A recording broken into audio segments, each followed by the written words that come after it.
গুরুত্বপূর্ণ তাকরীর পেশ করবেন অতুল মাদ্রাসার সুনামধন্য প্রিন্সিপাল হযরত মাওলানা আলহাজ মুফতি মুস্তাফা হাবিবি দামাত বরকাতুহুল আলিয়া। আমি হযরতকে তার মূল্যবান নসিহা পেশ করার জন্য সবিনয় অনুরোধ করছি। আসসালামু আলাইকুম ওয়া রাহমাতুল্লাহি ওয়া বারাকাতুহু।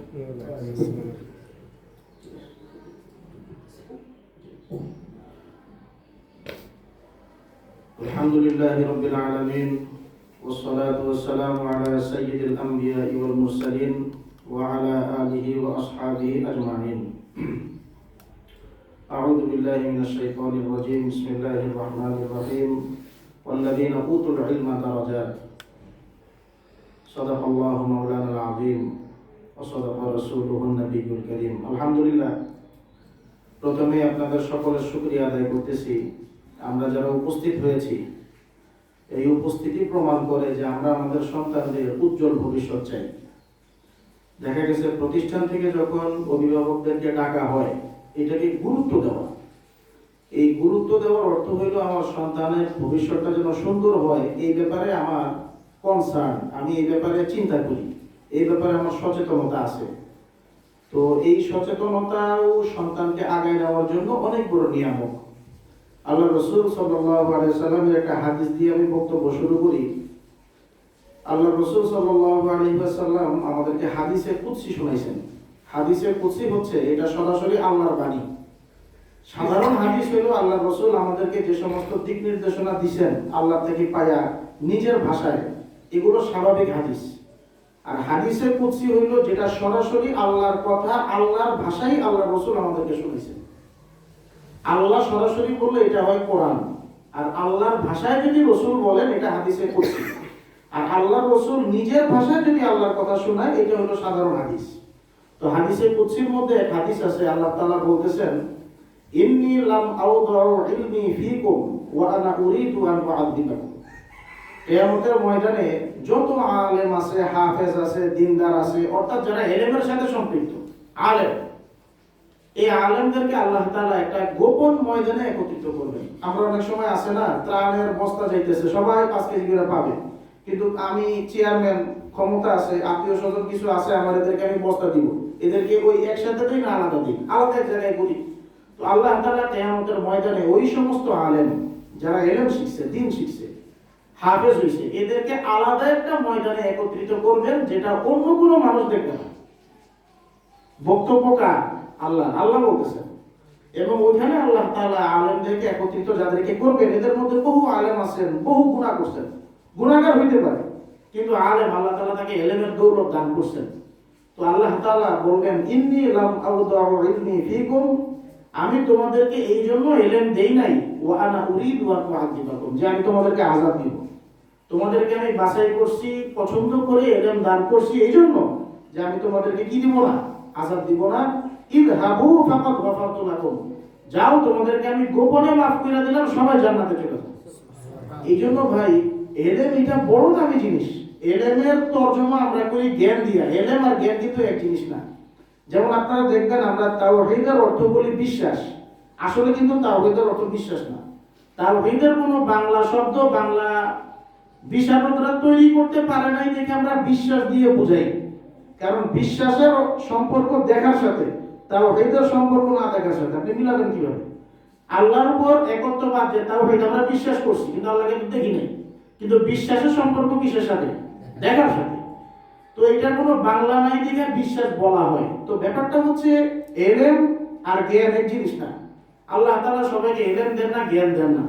আপনি একটা বাটন মোবাইল যখন ব্যবহার করেন, এটা জেনারেশনে ব্যবহার করেন, যে কোনো জায়গায় ফালায় রাখেন, কিন্তু আপনার কাছে যদি একটা 16 Pro Max থাকে, আপনি এটা কেমন ভাবে এটা যত্ন করেন? নিজের সন্তানের যত্ন আমরা যতটুকু না নেই, ওই মোবাইলটা তার থেকে অনেক বেশি যত্ন নেই। বা যারা S24 চালায়, কিরকম যত্ন নেই? দামি স্বর্ণ গয়না, আপনাদের কি মনে হয় আমাদের মা বোনেরা স্বর্ণ যেভাবে যত্ন করে রাখে, স্বর্ণের দাম বেশি না সন্তানের দাম বেশি? একটা সন্তান আমাদের সারা জীবনের অ্যাসেট। আমরা সন্তানকে মনে করি যে জন্ম দিলাম, কিছু পড়াশোনা করাইলাম, বাস বিদেশ পাঠাই দিলাম, আমার দায়িত্ব শেষ। অথচ এই সন্তান কাল কিয়ামতের ময়দানে আমাকে জাহান্নামে দিবে। সন্তান আল্লাহ যে আমাকে দান করছেন, এটা তো এমনি এমনি দেন নাই। আর আরেকটা জিনিস সবসময় আমরা খেয়াল রাখা ভাই, জন্ম দিলেই মা হওয়া যায় না, জন্ম দিলেই বাবা হওয়া যায় না। মা বাবা এটা অনেক কঠিন একটা টার্ম, এইটার সাথে সন্তান জন্ম দেওয়ার কোনো সম্পর্ক না। পুরুষ মহিলা একত্রিত বিবাহের মাধ্যমে ছিল, সন্তান হয়ে গেছে, এইটার নাম সন্তান না। সন্তান এটা অনেক কঠিন একটা টার্ম, অনেক জটিল একটা বিষয়। আর সবচেয়ে বড় কথা হচ্ছে সন্তান হইল যত্নের জিনিস। একটা বিষয় সবসময় মনে রাখা চাই ভাই, জিনিস যত দামি হয় এটার যত্ন তত বেশি করে নিতে হয়।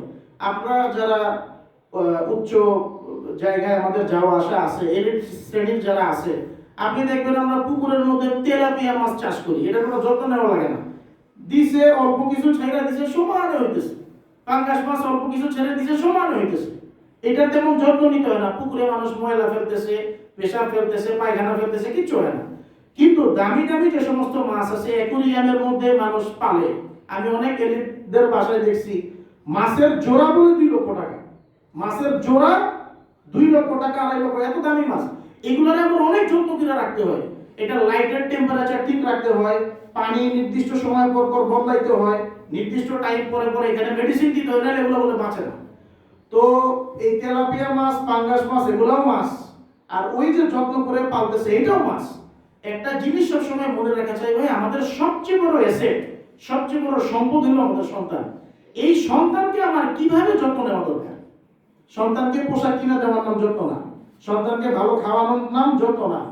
সন্তানকে যদি আমি সন্তানের মতন তৈরি করে রেখে যেতে পারি, যেটার কারণে দুনিয়াতেও আমার অসম্মান না হয়, আখেরাতেও আল্লাহর সামনে আমার জবাবদিহিতা না হয়, এইটার নাম সন্তান।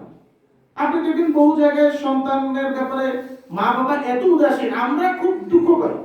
সন্তান একটা অন্যায় করছে, মা বাবার কোনো দুঃখ নেই, মা বাবা এটা নিয়ে কোনো টেনশনই নেয় না, চাপ নেয় না। আমার সন্তান পড়াশোনা ঠিক মতন করতেছে না, আমার সন্তানের আমল আখলাকে ঘাটতি হচ্ছে, এইটা আমার যেন কোনো পেরেশানির বিষয় না। সন্তান দেদারসে মোবাইল চালাচ্ছে, আমরা সবাই জানি মোবাইলের ক্ষতি কি হচ্ছে, আমার সন্তান কি করতেছে, কোথায় যাচ্ছে, আমরা সব জানি। তারপর সন্তানের ব্যাপারে আমরা উদাসীন। একটা বিষয় আমি সবসময়, আমি প্রথমে আল্লাহ রাসূল সাল্লাল্লাহু আলাইহি সাল্লামের জবানে হাদিসের কুদসির যে হাদিসটা আপনাদেরকে শোনাইলাম, যে আল্লাহ তাআলা গুনাহগার হইলেও আলেমদেরকে মাফ করে দিবেন, এটা আল্লাহ পাকের ঘোষণা। তাইলে এই আলেম আল্লাহ কাদেরকে বানাবেন, এটা তো সহজ বিষয় না। আল্লাহ কাদেরকে ইলম দিবেন।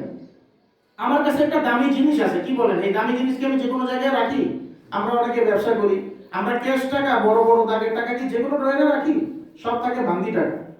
আর বড় দাগের টাকা আমরা নির্দিষ্ট সিন্ধুকে রাখি। আমি সাধারণ গয়নাগুলো হয়তো ড্রয়ারে রাখি, কিন্তু আমার যে বড় গয়নার সেট থাকে, সীতা হার থাকে, যা থাকে, এগুলো আমি যেখানে সেখানে ফেলে রাখি। কিন্তু আমাদের সন্তানগুলো এখন আমাদের কাছে খুচরা পয়সার মতন হয়ে গেছে।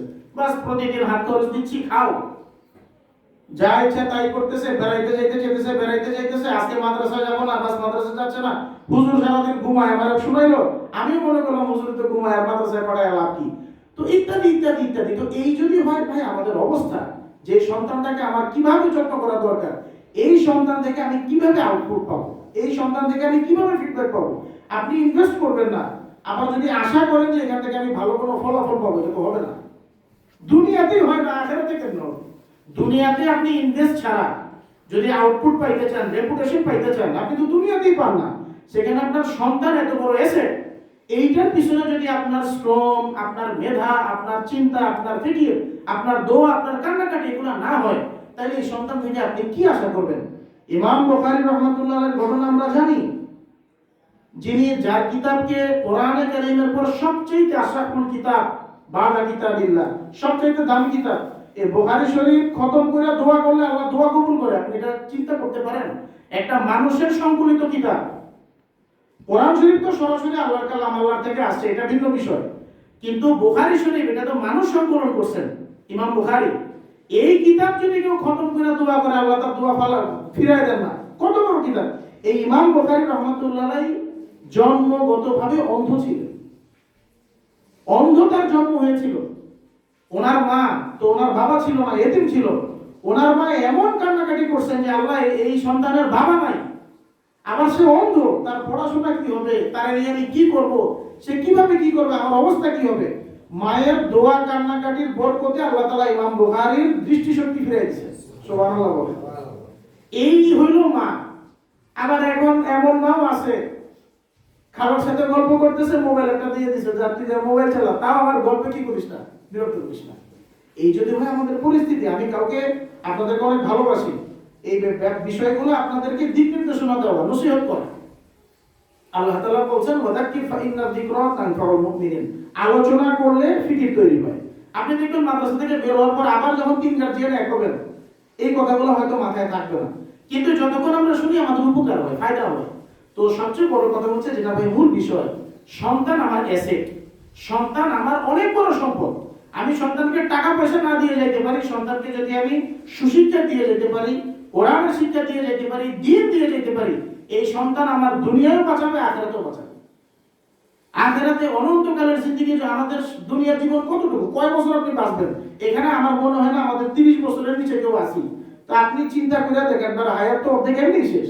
আপনি যদি দীর্ঘদিন বাঁচেনও, তাও তো 70 ক্রস করার সম্ভাবনা খুব কম। আমাদের অধিকাংশের বয়স 30-35 হয়ে গেছে, আপনার হায়াত আছে আর কয়দিন। এখনো আপনি দুনিয়া নিয়ে ব্যস্ত, আলহামদুলিল্লাহ করেন দুনিয়া। তো সন্তানটাকে যদি ভাই আমি সেভাবে গড়ে না তুলতে পারি, এই সন্তান আমি দুনিয়াতে কি রেখে গেলাম, সন্তানের জন্য জমি রেখে গেলাম, সন্তানের জন্য এফডিআর রেখে গেলাম, সন্তানের জন্য টাকা রেখে গেলাম, সন্তানের ভালো বিয়ে করাইলাম, তাতে কি কি যায় আসে আমার? তাতে তাতে আপনি কি পাবেন? আপনার জীবনের প্রাপ্তি কি, আমাকে এটা আপনি বলেন। এই জন্য ভাই সন্তানগুলাকে সন্তানের মতো করে তোলাছে, এই সন্তানের পিছনে মেধা ইনভেস্ট করেন, এই সন্তানের পিছনে ফিকির করেন। আমার ওয়ালিদায়ে মুহতারামা, আমার মরহুম আম্মাজানের কথা আমি অনেক জায়গায় শোনাই, আপনারা অনেকে হয়তো জানেন, অনেকে হয়তো জানেন না। আমি খুব সম্ভ্রান্ত পরিবার থেকে আসি। আমার বাবা জাতিসংঘে চাকরি করতেন, আমার বোনরা ডাক্তার। অথচ আমি যখন মাদ্রাসায় পড়তাম, তো আমি যখন বাসায় আসতাম, তো আমার আম্মা তখন কোনো ভালো রান্না বান্না করতেন না, শুধুটাই এটা নিয়ে আমার আব্বা অনেক রাগারাগি করতেন। আমার বোনেরা ডাক্তারি পড়ে তখন অনেক রাগারাগি করতো, এইগুলা শুধুটাই দিয়ে মানুষের ভাত কেমনে খায়। তো আমার আম্মা ইচ্ছা করে এটা করতেন এই জন্য, আর আমারে বুঝাইতেন যে তোমার আব্বা এখন বাবা খুব অভাবে আছে, খাবার দাবার তো দেখতেছো, তার থেকে তুমি মাদ্রাসায় যাও, মাদ্রাসায় অন্তত তো মাছের একটা পিস পাও, অন্তত একটা মুরগির পিস তো পাও, বাসায় তো রান্না করা খাওয়া দাওয়ার খুব কষ্ট। এই ছিল এই ছিল আমাদের মায়েদের অবস্থা। আল্লাহ তাআলা হয়তো সেই বরকতে আমাদেরকে এই পর্যন্ত আনছেন। আপনি দেখবেন দুনিয়াতে যারাই বড় হয়েছেন, তাদের মা বাবার কোরবানি কেমন ছিল। আপনি যদি এমন মনে করেন আমার যা খুশি আমি তা করবো, আমি এমন অনেক সময় দুঃখ পাই, আমি অনেককে দেখি আমাদের কাছে এসে আফসোস করে, হুজুর ছেলে কেন হাফেজ হয় না, অথচ আমি জানি সে একেবারে দাগির সুদের সাথে জড়িত, দাগি আসামি, সুদ খাওয়াই তার পেশা, অথচ উনি আশা করতেছেন ছেলে হাফেজ হবে। এটা তো এত সহজ জিনিস না। আল্লাহ তাআলা কোরআন যাকে তাকে দিবেন না। আমি সুদ বলতে নট অনলি সুদের কথা বলতেছি না, আমি সার্বিক সবকিছু বলতেছি। তো অধিকাংশ ক্ষেত্রে দেখা যায় প্রতিষ্ঠান আমরা প্রতিষ্ঠানে পাঠাই দিয়া মনে করি এখন প্রতিষ্ঠান তারা মানুষ বানাবে। প্রতিষ্ঠান মানুষ বানাইতে পারবে না। একটা বাচ্চাকে মানুষ বানাইতে যা যা প্রয়োজন তার 50% প্রতিষ্ঠান দেয়, আর 50% মা বাবাকে দিতে হয়। আপনার টোটাল এফোর্ট সন্তানের উপর দিতে হবে। অথচ আপনি দেখবেন একটা স্কুল কলেজের বাচ্চার পিছনে আমরা যে পরিমাণ মেধা এবং ফিকির দেই, মাদ্রাসা সেন্টারের ব্যাপারে আমাদের কোনো চিন্তাই নেই। এটা মনে করি যে মাদ্রাসায় তো দিয়ে দিছি, এখন এটা আল্লাহ দেখবে আর হুজুরে দেখবে, আল্লাহ আর হুজুরের দায় করছে আমার সন্তান নিয়ে। কেন ভাই? বিষয়টা তো এমন না। মাদ্রাসা এটা কোনো এখানে ফেরেশতারা পড়ে না, এখানে মানুষ পড়ে। যদি এমন হইতো যে মাদ্রাসা সব ফেরেশতা, আমার সন্তানটা আমি ফেরেশতার ভিতরে দিয়ে আসলাম, ফেরেশতারা পবিত্র মানুষ, তারা মানুষ করতে দিবে, ব্যাপারটা তো এমন না। আমার সন্তানের প্রতি আমার টোটাল এফোর্ট, টোটাল আমার চিন্তা, মস্তিষ্ক, মেধা আমার সন্তানের পিছনে দিতে হবে। একটা সন্তানকে জজ ব্যারিস্টার বানানো যতটা কঠিন, তার থেকে অনেক বেশি কঠিন হাফেজ আলেম বানানো। এটা আপনারা এখানে আমরা যারা আছি, আমাদের সবার বাচ্চাই তো ছোট, এখন আমরা বিষয়গুলো বুঝি না, এটা আপনি সামনে বুঝতে পারবেন। পয়সা থাকলে ডাক্তারি পড়াইতে পারবেন, মোটামুটি মেধাও যদি থাকে, পয়সা থাকলে তাকে ইঞ্জিনিয়ারিং পড়াইতে পারবেন, ভালো জায়গায় না পড়ান প্রাইভেটে পড়াবেন, কিন্তু হাফেজ আলেম বানাইতে পারবেন না। আপনি যত টাকা ইনভেস্ট করেন, আপনি যদি বলেন হুজুর আপনারা আমি 4000 স্কয়ার ফিটের একটা ফ্ল্যাট থেকে গুলশানে আমার ছেলেকে হাফেজ বানান, দুনিয়ার কেউ পারবে না। আমি তো দূরের কথা, বাইতুল্লাহর ইমাম পারবে না। আপনি যদি বাইতুল্লাহর ইমামকে বলেন যে আপনারা 100 কোটি টাকা দিয়ে আমার পুরোটাকে মানুষ বানাই দেন, আলেম বানাই দেন, এটা তার পক্ষে সম্ভব না। পয়সা দিয়ে আপনি সব অর্জন করতে পারবেন, এলমে দিন অর্জন করতে পারবেন না। কারণ কি? এটা আখিরাতের মুক্তির পথ। এলম যদি তার অর্জন হয়ে যায়, তার আখিরাত হয়ে গেল।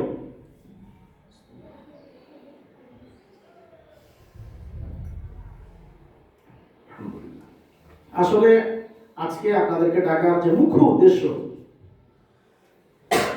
উদ্দেশ্যই হচ্ছে আপনাদেরকে একটু সচেতনা বোধ আপনাদের মধ্যে দেওয়া।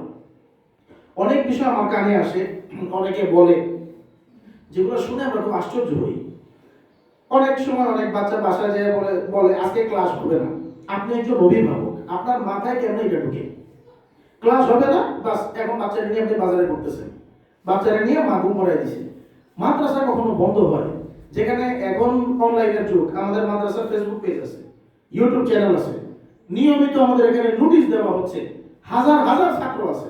আপনি 5 কদম আগে মাদ্রাসার খবরটা না নিয়ে কেন আপনার বাচ্চার কথার উপর আপনি বিশ্বাস করেন? অনেক সময় বাচ্চা বলে হুজুর আমার অনেক মারছে। এক নাম্বার হচ্ছে হুজুর হয়তো মারেই নাই, 2 নাম্বার যদি মাইরাও থাকে, আপনি কি মনে করেন না যে উস্তাদের অধিকার আছে আপনার সন্তানকে শাসন করার? আপনার বাচ্চা কয়জন? 2 জন 3 জন? আমার তো মনে হয় না 3 বাচ্চার বেশি এখানে কারো আছে। এখানে একজন শিক্ষক 30 জন বাচ্চা কিভাবে রাখবে? আপনি আমার এই কথাটা বলেন। দেশ আইন এগুলা নিয়ে আপনি আমার নসিহত করতে পারবেন, বাস্তবতা পারবেন না। যে হুজুর দেশের আইনে তো শাসন করা নিষেধ, দেশের আইনে তো অনেক কিছুই নিষেধ, তাইলে তো ভাই মাদ্রাসায় পড়াবেন কিভাবে? রেপুটেশন আপনি চিন্তা করেন। আপনাদেরকে আমি আরো আশ্চর্য ঘটনা শোনাই। আমি যখন মাদ্রাসায় পড়ি, তো হুজুররা তো টুকটাক মারে। মাদ্রাসায় শিক্ষায় কিছু শাসন থাকেই। কারণ কি? কারণ হচ্ছে মাথায় চাপ। মাদ্রাসায় একটা বাচ্চা সবসময় মানসিক চাপে থাকে, এটা কিন্তু সত্যি কথা। স্কুল কলেজের বাচ্চারা কখনো মানসিক চাপে থাকে না। কতক্ষণ খায়, কতক্ষণ খেলে, কতক্ষণ ঘুমায়, কতক্ষণ লাফায়, কতক্ষণ গান গায়। মাদ্রাসার একটা ছেলেকে যে শিক্ষাটা আমরা সবচেয়ে বেশি দিই সেটা হলো আদব। আপনি একটা মাদ্রাসার দেখবেন যে 20-25 বছরের ছেলে তার শিক্ষককে যেভাবে সম্মান করে, একটা স্কুলের 5-6 এর পোলাপান তার মা বাবার এরকম সম্মান করে না। মাদ্রাসায় যে জিনিসটা আমরা শিখাই সবচেয়ে বেশি বেসিক যে শিক্ষা সেটা হচ্ছে আদব, ভদ্রতা। আল ইলমু কুল্লুহা আদাব। ইলমের মূল বিষয়টাই হলো আদব। তো যার কারণে বাচ্চা কাচ্চাকে আদব শিখাই আমরা, এজন্য বাচ্চারা সবসময় শিক্ষকদের সামনে একটা প্রেসারে থাকে। এই প্রেসারের কারণেই তার কোরআন শেখা হয়, এবং এই কোরআন শেখার কারণে সে আল্লাহ পর্যন্ত পৌঁছতে পারে। এইটাকে যদি আপনি মনে করেন শাসন, এইটাকে যদি আপনি মনে করেন যে তার মেন্টাল প্রেসার, এইটাকে যদি মনে করেন যে হুজুরেরা খালি শাসন করে, তাহলে তো মুশকিল, তাহলে তো আপনার বাচ্চা হবে না।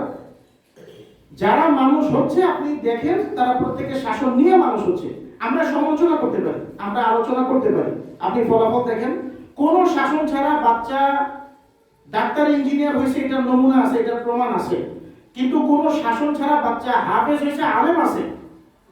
দুনিয়া সৃষ্টির পর থেকে আপনি কোনো এরকম উদাহরণ দেখাতে পারবেন না। এই জন্য বাচ্চাদের স্বার্থেই বাচ্চাদেরকে শাসন করা হয়। বাহরাল ভাই, যেটা আপনাদেরকে আমি মূল বলতে চাই, আলহামদুলিল্লাহ, আল্লাহ পাকের শুকর, আমাদের মাদ্রাসা আলহামদুলিল্লাহ এতদিন একরকম একটা পর্যায়ে ছিল, এখন আমাদের প্রতিষ্ঠানটা একটা পর্যায়ে চলে আসছে। তো এখন প্রতিষ্ঠান যেহেতু বড় হয়েছে, বাচ্চাদের পড়াশোনার মান আরো বাড়বে। আগে অনেক কিছু আমরা করতে চাইলেও করতে পারি নাই, কারণ সে সময় আমাদের জায়গার সংকুলন ছিল না, ব্যবস্থাপনা ছিল না, অনেক কিছু আমাদের অনেক কমতি ছিল, অনেক গ্যাপ ছিল। এখন সেগুলো ফিল আপ হয়ে গেছে। এখন আমরা বাচ্চাদেরকে টোটাল এফোর্ট দিতে পারবো। এখন এই এফোর্ট দিব, আমি পড়াবো তো বাচ্চাদের, আপনার বাচ্চাকে তো নিতে হবে। ফুটবল একা খেলা যায় না, 2 জন মিলে খেলতে হয়। আমি একলা বল নিয়ে দৌড়াইলাম, আপনি থাকলেন শুইয়া ঘুমাইয়া, তাহলে তো আমি কেমনে খেলবো? যে কোনো জিনিসের জন্য 2 জন লাগে। আমরা আমাদের সর্বোচ্চটা দিচ্ছি, আমরা আমাদের সর্বোচ্চটা দিয়ে চেষ্টা করতেছি। এখন আপনার থেকে যদি আমি সাড়া না পাই, আপনার থেকে যদি আমি উত্তর না পাই, তাহলে তো আপনার বাচ্চাকে আমি আগায় নিয়ে যেতে পারবো না। হুজুররা যেগুলো আপনাদেরকে শোনাইছেন, আপনারা এতক্ষণ শুনছেন, আমাদের বিদেশি বাচ্চা যেগুলো বরিশাল থেকে আসতেছে, কত অল্প বয়সে অল্প সময় তারা হাফেজ হয়ে যাইতেছে, আলেম হয়ে যাইতেছে, কিতাবাদি। আমাদের বর্তমানে মাদ্রাসা আলহামদুলিল্লাহ যে পর্যায়ে আছে, আর 4টা ক্লাস খুললেই আমরা দাওরায়ে হাদিস খুলতে পারবো, মাস্টার্সের সমমান যেটা। অথচ আমার বাচ্চাটা 2 বছর 3 বছর 4 বছর ধরে পড়তেছে, এরপরও তারা খোঁজা দিয়ে পেটের ভিতরে একটা হাদিস বের করতে পারি না। একটা কথা বের কথা কেন? আপনাদের অতিরিক্ত আল্লাহ। এটাকে আদর বলে না, এটা আল্লাহ বলে। আল্লাহ দিয়ে বাচ্চা মানুষ করতে পারবেন না। বাচ্চাকে একটু কঠিন হইতে শিখান, বাচ্চাকে ঠান্ডা শিখান, বাচ্চাকে অভাব শিখান। এই জিনিসগুলো কিন্তু মা বাবা হিসাবে আপনাদের আগে থেকেই থাকা দরকার। এই নসিহত করার কাজ আমাদের না। আমরা বাচ্চাদেরকে শুধু পড়াশোনা নিয়ে কথা বলবো, কিন্তু দুঃখজনক আমাদের গ্যাপ, আমাদের অজানা, আমাদের বুঝের অভাব বলেন, শিক্ষার অভাব বলেন, চিন্তার অভাব বলেন, সময়ের অভাব বলেন, যেই কথাগুলো আমাদের অভিভাবক, আপনাদের অভিভাবকদের থেকে আসা দরকার, এগুলো এখন আমাদেরকে বলতে হয়। বা মসজিদে আমরা একটু কথাবার্তা শুনবো, সেই কথাগুলো তো আমরা শুনি না, এসে কোনো রকম নামাজটা করি। এই জন্য ভাই আমার কথা হচ্ছে, যেটা মূল কথা, বাচ্চাকে পরিপূর্ণ পরিপাটিভাবে যত্ন নেন। আমার বাচ্চাটাকে যদি আমি যত্ন নেই, তাহলে আমার বাচ্চাটা ভালো করবে।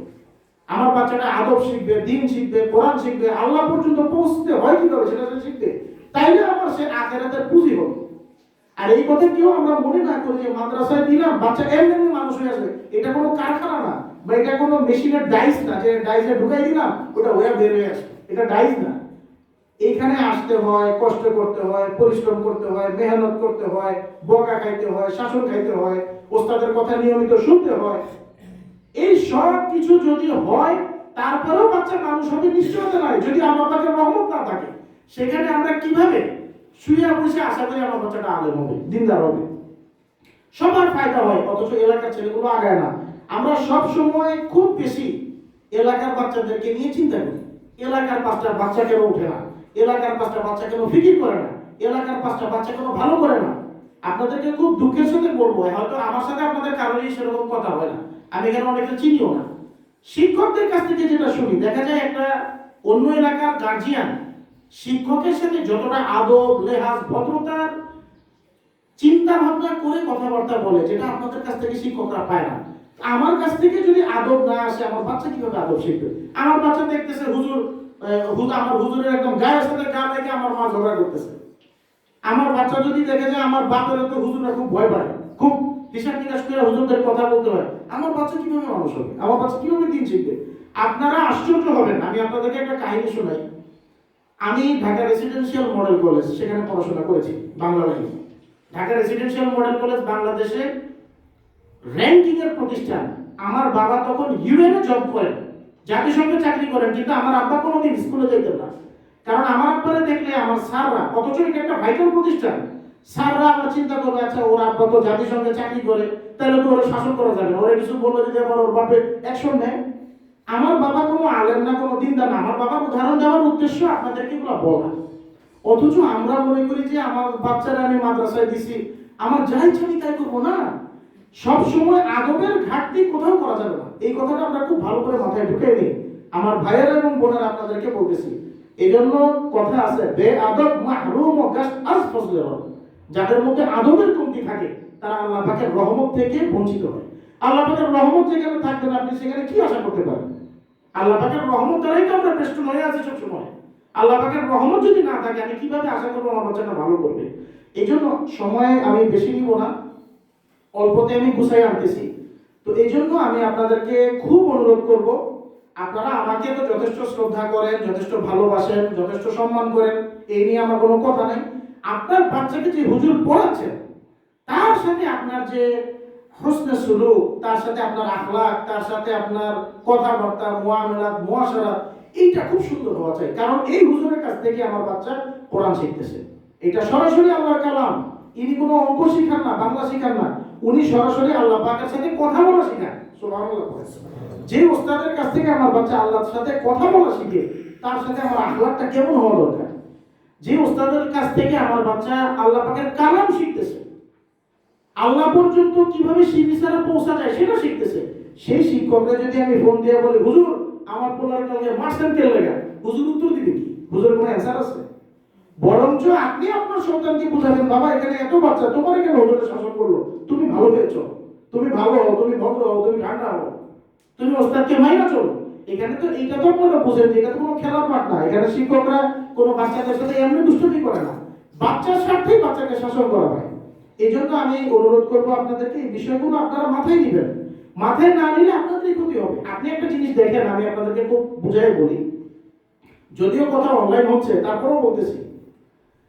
আজকে মাদ্রাসা কর্তৃপক্ষ যদি বলে দেয় যে হুজুর কোন ছাত্রকে শাসন করেন না, এই মাদ্রাসা বন্ধ হয়ে যাবে 2 বছরের মধ্যে। কারণ এখান থেকে কোনো রেপুটেশন বের হবে না, কিচ্ছু হবে না। এটা নিয়ে আমাদের অনেকবার কথা হয়েছে। আমি বলছি, শাসন যদি বন্ধ হয়ে যায়, বাচ্চাকে হাফেজ বানানো যাবে না, সম্ভব না। আজকে স্কুল কলেজগুলোর অবস্থা আপনারা সবাই দেখতেছেন এবং জানেন। এই জন্য হ্যাঁ, সীমিত পরিসরে হইলেও তাকে শাসন করতে হবে। একটা বাচ্চা যদি ভয় না পায় তার শিক্ষককে, তো সে কি শিখবে সেখানে? তার এখানে তো খেলার মাঠ আর ক্লাস দুইটা একই হয়ে গেল। বাচ্চা দুষ্টামি করতেছে, হুজুর যদি তাকে ডাক না দেয়, তাকে ভয় না দেখায়, এই বাচ্চা হাইসা হাইসা খেলা গেলে কি শিখবে? হাইসা খেলা কি কোরআন শেখা যায়? হাইসা খেলা দিন শেখা যায়? এগুলাও আসলে আমাদের উপর চাপায় দেওয়া একটা পশ্চিমা চিন্তা ভাবনা। কিন্ডারগার্টেন থেকে যেগুলো আসছে, ম্যাডাম যায় 2 ঘন্টা হাসে খেলে গান গায়, আপেল দেখায়, এ দেখায়, এই সমস্ত এগুলো আগেও ছিল না। তো যাই হোক, আমি আপনাদেরকে বলতেছি, আপনাদের বাচ্চার সাথে বাচ্চার শাসন আপনিও করবেন, ওস্তাদও করবে, দুজনেই করবেন। আপনি বরঞ্চ শিক্ষককে বলে যাবেন, হুজুর আমার বাচ্চাটাকে একটু দেখে রাখেন।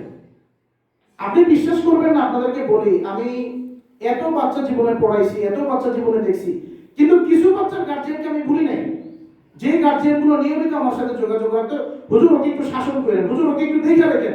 ওই গার্জিয়ানের সাথে হয়তো আমার কোনোদিন দেখাও হয় নাই, উনি আমাকে কোনোদিন এক কাপ চাও খাওয়ার নাই, কিন্তু আমার জেনে আছে যে হুজুর ওকে যেভাবে শাসন করা লাগে আপনি এভাবে একটু শাসন করেন, আমার বাচ্চাটা যেন মানুষ হয়। এইরকম ফিকির, এইরকম তরফ, এইরকম ব্যথা, এইরকম দরদ যদি থাকে, তাইলে আমি আমার বাচ্চা থেকে রেপুটেশন পাবো, আমার বাচ্চা থেকে ফলাফল পাবো। আমরা এটা কখনোই মনে না করি যে কোরআনের হেফজ, এলেম শেখা, হাদিস শেখা এটা তো সহজ বিষয় না। আপনাদেরকে খুবই আশ্বস্ত করতে চাই এই বিষয়ে। আমরা অনেকে মনে করি মাদ্রাসা শিক্ষাটা কি স্কুলের মতো। আমাদের অধিকাংশই যেহেতু আমরা মাদ্রাসা লাইনটা বুঝি না, না বোঝার কারণে আমাদের এই প্রবলেমগুলো হয়। আমরা মনে করি স্কুলে একজনে পাঠাইছি, মাদ্রাসায় আরেকজনে পাঠাইছি, স্কুলেরটা তো প্রতিদিন ছুটির পর আস্তে আস্তে আসে, মাদ্রাসাটা এরকম কেন ডিপ্রেশনে থাকে? এটাই হয়। 2 বাচ্চা একটা স্কুলে পড়ে একটা মাদ্রাসা করে, দুইটা যখন ছুটি হয় দুইটা যখন একসাথে আসে, স্কুলেরটা নাচতে নাচতে আসে, আর মাদ্রাসাটা দেখলে মনে হয় যেন তার মাথার উপর কত কেজি বোঝা, একেবারে ডিপ্রেসিয়াস হয়ে গেছে, খুব টেনশনটা। এটা খুব স্বাভাবিক বিষয়, এটাকে আপনি জটিলভাবে চিন্তা করলে চলবে না। এইভাবেই তাকে দিন শিখাইতে হবে, দিন এভাবেই শিখতে হয়। এই জন্য গার্জিয়ানদেরকে আমি বিশেষভাবে অনুরোধ করব, আমাদের বাচ্চাদের ব্যাপারে আমরা যত্নশীল হই। আপনাদেরকে আমি শুধু এটা বলতে এখানে আমরা আজকে একত্রিত হই না যে হুজুরেরা শাসন করলে আপনারা এটা সহজভাবে নিয়েন। আজকে আমাদের যে বক্তব্য, আজকে আমাদের যে সিটিং, এটার মূল উদ্দেশ্য হচ্ছে আমরা বাচ্চাদের ব্যাপারে আল্লাহর ওয়াস্তে যত্নশীল হন। আমরা কেউ বাচ্চাদের ব্যাপারে যত্নশীল না। যত্নশীল তার খাওয়ার ব্যাপারে, যত্নশীল তার পোশাকের ব্যাপারে, যত্নশীল তাকে তার আনুষঙ্গিক বিষয়গুলো দেখার ব্যাপারে, কিন্তু আমার বাচ্চাটা যেন মানুষ হয়, আমার বাচ্চার শিক্ষাটা যেন সুন্দর হয়, আমার বাচ্চাটা যেন অল্প সময়ের মধ্যে আল্লাহর কালামটা শিখতে পারে, এই বিষয়ে আমরা যত্নশীল না। এই ব্যাপারটা আপনাদেরকে খুব গুরুত্বের সাথে বুঝাইতে চাইতেছি। আরেকটা বিষয় হচ্ছে প্রতিষ্ঠানের এহতেরাম করা, এইটা আল্লাহকে এহতেরাম করা, এই জিনিসটা সব মনে রাখা চাই। প্রতিষ্ঠানকে কখনো ছোট করে দেখবেন না। এটা এলমে দ্বীনের মার্কাজ, এটা কোনো সামাদ মোল্লার বিষয় না, এটা কোনো আমাদের সেক্রেটারি আল্লাহ সুলেমান মোল্লা সাহেবের বিষয় না, এটা কোনো বিল্ডিং এর বিষয় না, এটা একটা এলমে দ্বীনের মার্কাজ। এখানে কোরআন শিক্ষা দেওয়া হয়, এইটাকে মাথায় রাখা চাই। যে আমি এই বিষয়টাকে হালকা করে দেখলাম যে সামাদ মোল্লা সাহেব তো কোনো দিক দিয়ে আমার আত্মীয়, অমুক সাহেব তো আমার অমুক দিক দিয়ে আত্মীয়। মাদ্রাসার পরিচালনা কমিটির সাথে এলমে দ্বীন শেখা এবং শেখানোর কোনো সম্পর্ক নেই। ওনারা যেটা দেখভাল করেন সেটা হলো আনুষঙ্গিক, প্রতিষ্ঠানের বিল্ডিং দেখাশোনা করেন। কিন্তু আমার বাচ্চাকে কোরআন শেখানোর ব্যাপারে ওস্তাদের সাথে আর আল্লাহর সাথে সম্পর্ক, ওস্তাদ যদি আমার সন্তানের ব্যাপারে নেক দৃষ্টি রাখেন, দোয়া করেন, ওস্তাদের দিলের মধ্যে যদি আমার বাচ্চাটার ব্যাপারে বিশেষ খেয়াল থাকে, তাইলে আমার বাচ্চার অর্জন হবে। নাহলে আপনি দেখবেন আশা যাওয়া হচ্ছে, অর্জন হচ্ছে না। যার ফলাফল আপনারা দেখতেছেন, এই কথাগুলো আপনারা যে কেউ বুঝেন না তা না। কেন এলাকা ছেলেগুলো আগাচ্ছেন? আপনি আমার এটা কি দিয়ে আছেন দিবেন, কি দিয়ে আমাকে বুঝাবেন? আপনি বলেন। একসাথে পড়তেছে, বরিশালের ছেলে বাপ নাই, তার পড়াশোনা আগে যাইতেছে, আর এলাকার যে ছেলে তার গার্জিয়ান 6 জন, আমাদের কাছে 6 জন এসে বলে দেয়, হুজুর ও কিন্তু আমার ভাই না, হুজুর ও কিন্তু আমার ভাতিজা, হুজুর ওরে কিন্তু দেখে রাখবেন। ঢাকায় যখন আমরা প্রতিষ্ঠানের কালেকশনে যাই, হুজুর ওর ব্যাপারে কিন্তু গুরুত্ব দিয়েন। এতজন কইলেও বাচ্চার পড়া আগায় না কেন? আপনি আমাদেরকে বুঝাতে পারবেন কেন হুজুর তার মাথার ভিতরে পড়া ঢুকাইতে পারে না? এটার মূল হইল প্রতিষ্ঠানকে আমরা ছোট করে দেখি, মনে করি যে এটা প্রতিষ্ঠান হিসেবে দেখবেন না, মাইজগাঁও মাদ্রাসা হিসেবে দেখবেন না, এটাকে কোরআনের মার্কাজ হিসেবে দেখবেন। এখানে আল্লাহ আল্লাহ রসুলের দ্বীন শেখানো হয়। ওস্তাদের সাথে আমার সম্পর্ক যত ভালো থাকবে, ওস্তাদ আমার ছাত্রের ব্যাপারে, আমার সন্তানের ব্যাপারে যতটা যত্নশীল হবে, আমার সন্তান তত দ্রুত আগে যাবে। এই জন্য আমি মা বোনদেরকে বিশেষ করে অনুরোধ করব, আমরা এরকমও শুনছি, আল্লাহর মেহেরবানি, এমন অনেক মায়েরা আছেন অজু ছাড়া রান্না করেন না। আপনি চিন্তা করতে পারেন, তো যেই মা অজু ছাড়া রান্না করেন না, যেই মা বিসমিল্লাহ ছাড়া রান্না করেন না, ওই মার তরকারি খাইয়া যেই সন্তান মাদ্রাসায় পড়ে, আর যেই মা নাটক সিনেমা দেখতে দেখতে রান্না করে, এই মার তরকারি খায়া যে বাচ্চা মাদ্রাসায় পড়ে তার ফলাফল কি এক হইতে পারে? কখনো হবে? এটা কোনোদিন হয়? মাথায় কাপড় ছাড়া রান্না করে না, এরকম অনেক উদাহরণ এই জামানায় আছে। আমি আপনাদেরকে কোনো সাহাবা যুগের ঘটনা শোনাচ্ছি না। বিভিন্ন, আপনারা জানেন আমি বিভিন্ন জায়গায় বিভিন্ন প্রতিষ্ঠানে যাই, এইরকম অনেক মায়েদের ঘটনা আমরা শুনি। এবং এইরকম মায়ের সন্তান যে ছেলে, এটা বোঝা যায় সন্তানের আদব আখলাক, হাঁটা চলা কথা বার্তায় বোঝা যায়। আপনারা আশ্চর্য হয়ে যাবেন, এইরকম অনেক, এইরকমও নমুনা আছে। আমাদের বুজুর্গানের দিনদের মুখে শুনছি যে অজু ছাড়া বাঁশ বাগানের নিচ দিয়ে যাইতেন না। আগে অনেক বুঝবেন মা বাবারা কেন বাঁশ দিয়ে কাগজ বানায়, কাগজ হইলো এলেমের আসবাব, এটার ভিতরে কোরআন শরীফ লিখছে। এই জন্য বাঁশ বাগানের নিচ দিয়ে অজু ছাড়া মানুষ যাইতো না। কোথায় তারা, কোথায় আমরা? তো তাদের সন্তানরা মানুষের জন্য হয়েছে।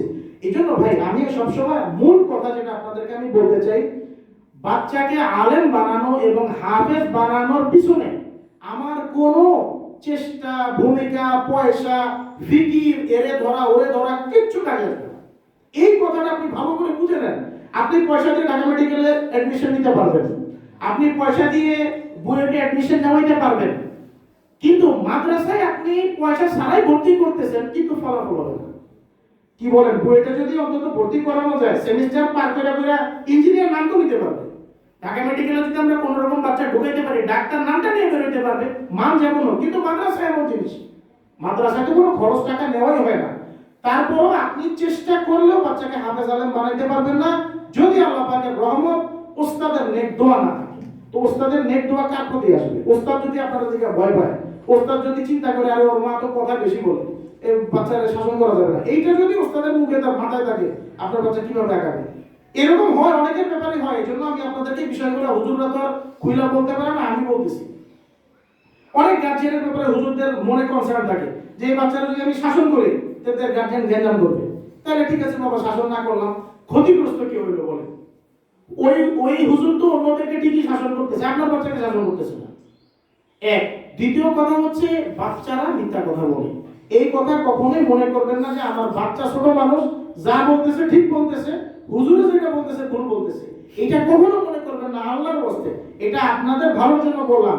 অন্তত আপনার বাচ্চা যতদিন শিক্ষকের কাছে পড়তেছে, এইটা মাথায় বদ্ধমূল করে নেন, হুজুর যা বলতেছে সব ঠিক বলতেছে। আমার বুঝে আসুক বা না আসুক, যেহেতু তার কাছে আমার বাচ্চা কোরআন শিখতেছে। এইটা যদি আপনি আপনার মাইন্ডসেটটা এরকম করে নিতে পারেন, তাহলে আপনার বাচ্চার উপকার হবে। তৃতীয় আর একটা বিষয় হচ্ছে, আপনারা জানেন আমাদের এখন গেট সিস্টেম হয়েছে। তো আপনার বাচ্চার টাইমিং এর ব্যাপারে যদি আপনি সচেতন না হন, তাহলে তো খুব মুশকিল। এই জন্য আপনাদেরকে বলবো, আমাদের ক্লাস টাইম কিন্তু 2:20 খাবারের পরে। তারপরও আমরা বলে দিছি যে আরো 10 মিনিট লেট হোক, 2:30 পর্যন্ত খোলা থাক। এখন আপনার বাচ্চা যদি 3টার সময় আসে, আর যদি এসে বলেন যে হুজুর ও ছোট মানুষ, বা এমনও হয়, আমি আপনাদেরকে খুব ফ্র্যাঙ্কলি বলতেছি, গেট লাগাই দিছি, গার্জিয়ান রাস্তায় যায় চিল্লাচিল্লি করতেছে, হ্যাঁ গেট লাগাই দিছে, এরা আশ্চর্যতে। আপনি কি আপনারা কি দিয়ে বোঝাবো? মানুষ তো এসে প্রতিষ্ঠানের ভিতরের অবস্থা দেখে না। আমি খুব আশ্চর্য হই, শুক্রবার দিন জুমার দিন অনেক গার্জিয়ান আমাদের বলে, হুজুর মাদ্রাসার হুজুররা বলে বক্সে পড়া ছাইরা দিয়া ঘুমায়। এইটা কোনোদিন হইতে পারে? 30-40টা বাচ্চারা হুজুরের বক্স ছেড়ে দিয়ে ঘুমায়। আপনার বাচ্চা বলছেন, আপনি এটা বিশ্বাস করছেন, আবার এটা নিয়ে আমার সাথে আলাপ করতেছেন। এগুলো প্রত্যেকটা একটা ক্রাইম। আপনি কিভাবে বাচ্চাদের সমস্ত কথা মাথায় নেন? এই জন্য আমি আপনাদেরকে যেটা বলবো, আমাদের প্রত্যেক বিভাগ ওয়ারি মোবাইল আলাদা করে দেওয়া হয়েছে, এবং এটা আজকে আমরা সবাইকে আপনাদেরকে দিয়ে দিব। এটা সেভ করে রাখবেন, পারলে মুখস্থ করে রাখবেন। যা কিছু বাচ্চা বলো সেটা আপনি ফোনে খবর নেবেন। ফোন সবসময় রিসিভ না হইতে পারে, আমাদের ফেসবুক পেজ আছে, এই যুগে সবাই মোবাইল চালাচ্ছেন, সেটা ভিতরে থাকবেন। না বুঝলে বাড়ির লোক আছে, সব কিছু আমাদের অনলাইনে করা আছে। সেখানে আমার বাচ্চা যদি বলে ক্লাস হয় না, আপনি বিশ্বাস করেন, হুজুরে মারছে বিশ্বাস করেন, তো খুব আফসোসের কথা। এই জন্য আপনাদেরকে বিশেষভাবে বলবো, আমার ভাইয়েরা এবং বোনেরা, আপনারা 2:20 ভিতরে বাচ্চাকে পাঠাই দিবেন। এর মানে এই না যে দেরি হইলে আর পাঠাইলামই না। যদি খাইতে দেরি লাগে অল্প খাওয়ায় পাঠাই দেন, সে তো বিকেলে যাবে, বিকেলে খাওয়ান। অর্থাৎ এই পড়াশোনার গুরুত্বটা সবার আগে রাখেন। এটা এমন না যেমন বাংলা পড়ায় যদি দুর্বলতা থাকে, এক সপ্তাহ ক্লাসে না যায়, আপনি প্রাইভেট টিচার দিয়ে সেটা কভার করে নিতে পারবেন, গ্যাপ পূরণ করতে পারবেন। কিন্তু এইখানে যেটা গ্যাপ হবে, এটা কোনোভাবে পূরণ হবে না, কিছু দিয়ে পূরণ হবে না। কোরআনের গ্যাপ আপনি ফিল আপ করবেন কি দিয়ে? এটা কোনো ঘরের টিচার পড়াতে পারবে না। এই জন্য আমার বাচ্চার একটা ক্লাস যেন মিস না হয়ে যায়, আমার বাচ্চার একটা দিনের ক্লাস যেন কখনো মিস না হয়। আর একটা বিষয় হচ্ছে সকাল আর রাত। অনেক বাচ্চা সকালে আসে রাতে আসে না, রাতে আসে সকালে আসে না। এটা স্কুলে যেমন একবেলা ক্লাস হয় আর একবেলা কোচিং হয়, মাদ্রাসার শিক্ষাটা কিন্তু এরকম না। সকালবেলা আমরা 1 থেকে 5 পড়াবো, রাতের বেলা 6 থেকে 10 পড়াবো, পরের দিন শুরু হবে 11 থেকে। তা আপনার বাচ্চা যদি রাতে না আসে, সে তো 6 থেকে 10 পায় নাই, সে 11 থেকে পড়া শিখবে কিভাবে? আমার কথা হচ্ছে একদিন প্রবলেম হইতে পারে, 2 দিন প্রবলেম হইতে পারে, এটা যদি আপনারা অভ্যাস বানায় নেন। অনেক বাচ্চা আছে একবেলা আসে একবেলা আসে না, সকালে আসলে বিকেলে আসে না, বিকেলে আসলে সকালে আসে না। এই জন্য আমরা খেয়াল করব যে আমাদের বাচ্চাগুলো যেন প্রত্যেক বেলা ঠিক মতন আসে, এটা আপনারা নিশ্চিত করবেন। আর যে ব্যাপারটা একটু গুরুত্বপূর্ণ, আপনাদেরকে আরেকটা কথা বলি, আমাদের মাদ্রাসায় যে খাবারটা খাওয়ানো হয় এটা 100% যাকাতের টাকা, এখানে কোনো অনুদানের টাকা নেই। তো এই খাবার আপনারা বাচ্চাকে খাওয়ান, মাদ্রাসায় ব্যবস্থাপনা আছে যদি আপনি উপযুক্ত হন।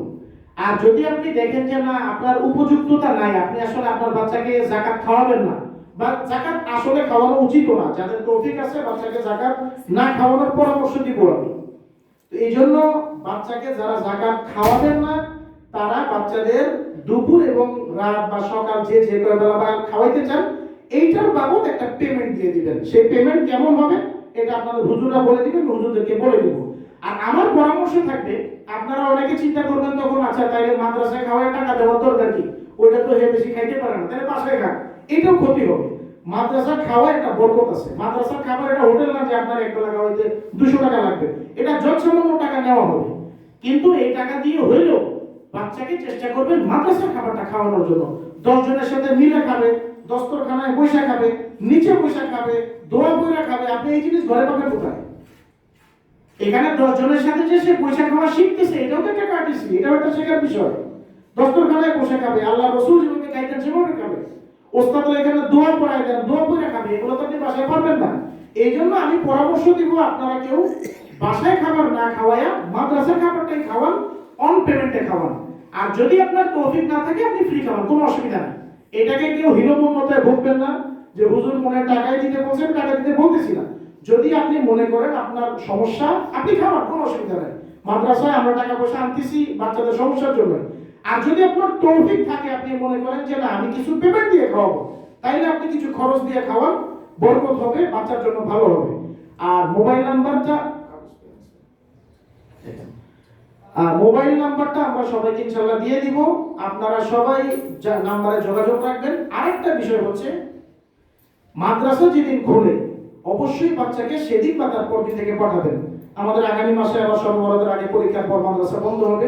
এলাকার ছেলেগুলো দেখা যায় মাদ্রাসা খোলার পরে সপ্তাহ 10 দিন 15 দিনের খবর নাই, কোথায় গেছে? বেড়াইতে গেছে। বাচ্চা বেড়াইতে গেছে, এইটা কোনো ইস্যু হইতে পারে প্রতিষ্ঠান মিস দেওয়ার। এবং আমি অনেক গার্জিয়ান দেখি যে হুজুর ওর আর এক ভাই তো স্কুলে পড়ে, ডিসেম্বরে ছুটি, এই জন্য বেড়াইতে গেছি। তাইলে আপনার যে ছেলেটা স্কুলে পড়ে তারপর আগে গুরুত্ব দিয়ে আপনি তার ছুটিটা কাটাচ্ছেন, আর আপনার বাচ্চার মাদ্রাসার কোরআন পড়া মিস হইতেছে, এটা যদি আপনার কোনো ফিকির না থাকে তাহলে তো খুব অসুবিধা। আপনাদেরকে আমি খুব আশ্চর্য কথা শোনাই, আমি আমার নিজের বোনের বিয়ের দেওয়া খেয়ে, আমার আব্বা মাদ্রাসা থেকে নেন নাই।